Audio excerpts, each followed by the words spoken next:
रामकृष्ण हरी मंडळी, मी आपला D N Sable, स्वागत प्रॉपर्टी ठाणे पश्चिम. जुनं ते सोनं ज्या पद्धतीनं आपण म्हणतो, खरं जुनं ते सोनंच आहे.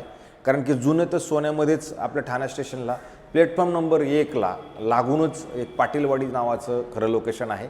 एकाच मिनिटात तुम्ही ठाणा स्टेशनला पोहोचू शकता आणि तिथेच एक त्रिमूर्ती अपार्टमेंट नावाची बिल्डिंग आहे, जी 40 वर्ष जुनी बिल्डिंग आहे. पण बिल्डिंगला OCCची डीम कन्व्हेन्स या सगळ्याच गोष्टी झालेल्या आहेत. आज नाही उद्या नाही परवा भविष्यात कधीतरी हे रिडेव्हलपमेंटमध्ये जाण्याचे पण चान्सेस नक्की आहेत. आणि अशाच ठिकाणी खरं हा खूप सुंदर आणि खूप मोठा आणि चांगल्या पद्धतीनं ठेवलेला 2 BHKचा फ्लॅट आहे, जो फ्लॅट तुम्हाला मी खरं दाखवण्याचा आज प्रयत्न करतोय. कारण फ्लॅट तसं जर बघितलं तर खूप प्रशस्त आहे. आणि सगळ्यात चांगली गोष्ट जर विचार केला तर याचा जो मेंटेनन्स आहे क्वार्टरली 4,500 रुपये आहे. पण तुम्ही जर विचार केला तर मला वाटतं साधारणतः 1200 ते 1300 रुपये याचा मेंटेनन्स बाकी नक्की येऊ शकतो. इथे मात्र तुम्हाला समजा एखादं ऑफिस टाकायचं आहे किंवा एखादं तुम्हाला सगळ्या काय पद्धत तुमची कमर्शियल जरी वापरायचं म्हटलं तर इथं बाकी त्या गोष्टींचा शक्यता आहे. कारण की तुम्ही त्या गोष्टी नक्की करू शकता. म्हणजे ग्राउंड प्लस तशी बघितली तर 4च माळ्याची बिल्डिंग आहे आणि इथेच हा फ्लॅट असणार आहे. याचा जर तुम्ही एंट्री आणि एक्झिटचा जर विचार केला तर बाहेर जाताना नॉर्थ ईस्ट आहे, आतमध्ये येताना साऊथ ईस्ट असणारा आहे. वरती तसं जर बघितलं तर ग्राउंड फ्लोअरला आहे, त्याच्यामुळे आपला लिफ्ट वगैरे तर काही इथे नाहीच आहे. आणि त्याच्यामुळे जर तुम्ही घरात आला तर मग मात्र तुम्हाला घर दिसतंय.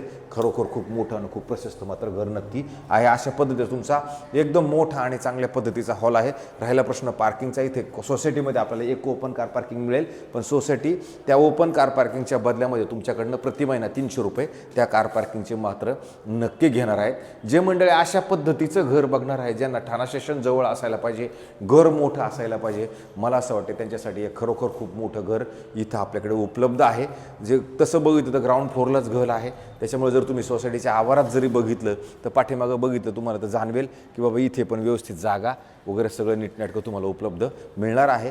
घरामध्ये जर तुम्ही बघितलं तर उजेड आणि त्या पद्धतीनं सगळं आहे ते खूप सुंदर आणि चांगलं नक्की असणार. एवढा मोठा हॉल आहे आणि हॉलच्या जर तुम्ही पुढे आलात तर तुम्हाला इथे इमिडिएटली एक कॉमन वॉशरूम खरं दिलं गेलेलं आहे. या साईडला कॉमन वॉशरूमच्या ह्या साईडला गेल्यानंतर तुम्ही इकडे जर आला तर तुम्हाला इथे परत एक खूप मोठं असं बेडरूम आहे.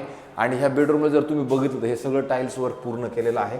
त्याच्यामुळे तुम्हाला असा बेडरूमची साईज इकडून क्रॉस व्हेंटिलेशनला परत तुम्हाला एक सुंदर आणि चांगल्या पद्धतीची खिडकी दिले गेलेली असणार आहे. आणि तुम्ही बेडरूमची साईज बघू शकता, किती मोठी बेडरूमची साईज मात्र तुम्हाला इथे नक्की मिळते. जर तुम्ही इथं ऑफिस जरी करायचं म्हटलं तरी करू शकता. आणि नंतर जर तुम्ही इथे विचार केला तर तुम्हाला परत इकडनं पण हॉलला एंट्री आहे. बेडरूमचा दरवाजा उघडायचा म्हटलं तर किंवा तुमचं इकडनं पण एक तुम्हाला ऑलरेडी बेडरूमसाठी एंट्री असणार आहे. तुमच्या बेडरूमच्या बाहेर कॉमन एक वॉशरूम बाथरूम टॉयलेट खरं दिले गेलेलं असणार आहे. नंतर जर तुम्ही पुढे आल्यानंतर तुम्हाला इथे छोटंसं बेडरूम असणार आहे. हे बेडरूम जर तुम्ही बघितलं तर हे तुम्ही तुमच्या पद्धतीने तुम्हाला वापरावं लागणार आहे. किंवा तुम्ही इथं किचन बनवू शकता, तशा पद्धतीनं करता येईल. किंवा मी इकडे जर आला तर परत इथे एक तुम्हाला वॉशरूम बाथरूम टॉयलेट खरं दिलं गेलेलं असणार आहे. आणि नंतर जर आपण पुढे आलो तर पुढे आल्यानंतर हे तुम्हाला असणारा याने थोडं चेंजेस खरं करून घेतलेले आहेत. अशा पद्धतीचं परत तुम्हाला एवढं मोठं इथं बेडरूम आहे. पण मला असं वाटते आता हे जे मंडळ आहेत यांनी हे बेडरूम इकडलं होतं, हे बेडरूम त्यांनी इकडचं बेडरूम त्यांनी तिकडं शिफ्ट केलेलं आहे. तर तुम्ही याला बेडरूम बनवा, किचन इकडं घेऊ शकता. तर अशा पद्धतीचं पण तुम्हाला इकडं करता येईल. अशा पद्धतीचं मग यात किचन आहे. किचन पण जर तुम्ही बघितलं तर हे पण खूप मोठं आणि प्रशस्त मात्र नक्की असणार आहे. तुमचं खरं तसं जुनं इथं बेडरूम होतं, पण ह्या बेडरूमचं यांनी तिकडं त्यांनी ऑफिसच्या हिशोबाने यूज करण्यासाठी बनवलेलं असल्या कारणानं त्यांनी किचन ह्या साईडला घेतलं. ऑफिसचा आणि त्या सगळा कारभार त्या साईडला ठेवलेला आहे. पण तुम्हाला जर चेंजेस याच्यात करायचे असतील तर तुम्ही चेंजेस याच्यातलं करू शकता. अशा पद्धतीचा हा जवळजवळ 650 कार्पेट असणारा 2 BHKचा खरं फ्लॅट आहे. थोडं लेआउट तुम्हाला वाईज जर बघायला गेलं तर लेआउटमध्ये तुम्हाला थोडंसं समजणार नाही, पण स्वतः आलात तर ते कळू शकतं व्यवस्थित की याला कसं मॅनेज करता येईल. पण हा अशा पद्धतीचा हा ठाणा स्टेशनच्या जवळ असणार हा 2 BHKचा फ्लॅट आहे खरं.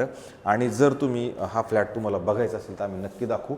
राहिला प्रश्न किमतीचा, तर ह्या मालकाने तुर्तास ठेवलेली जी किंमत आहे 1,45,00,000 रुपये ठेवलेली किंमत आहे. याच्यामध्ये पण ते कमी करण्याचे चान्सेस आहेत, नाही असं नाही आहे. पण खूप मोठं अंतर असं आहे कमीमध्ये ते पण नाही, थोडंसं मात्र कमी इथे होणार आहे. अशा पद्धतीचे नवे जुने आणि वेगळ्या पद्धतीचे घरं दाखवण्याचा आमचा रोजचा कार्यक्रम चालतो. तर मला असं वाटतं तुम्ही पण आमच्या घरं रोजच्या रोज बघत राहा. जास्तीत जास्त नवे जुने लोक पण आम्हाला सबस्क्रायबर्स करा, जेणेकरून आमचा पण उत्साह जरा अजून चांगला वाढेल आणि अजून चांगले फ्लॅट दाखवण्याचा आम्ही तुमच्यासमोर प्रयत्न करत राहू. तुर्तास थांबतो मंडळी. रामकृष्ण हरी.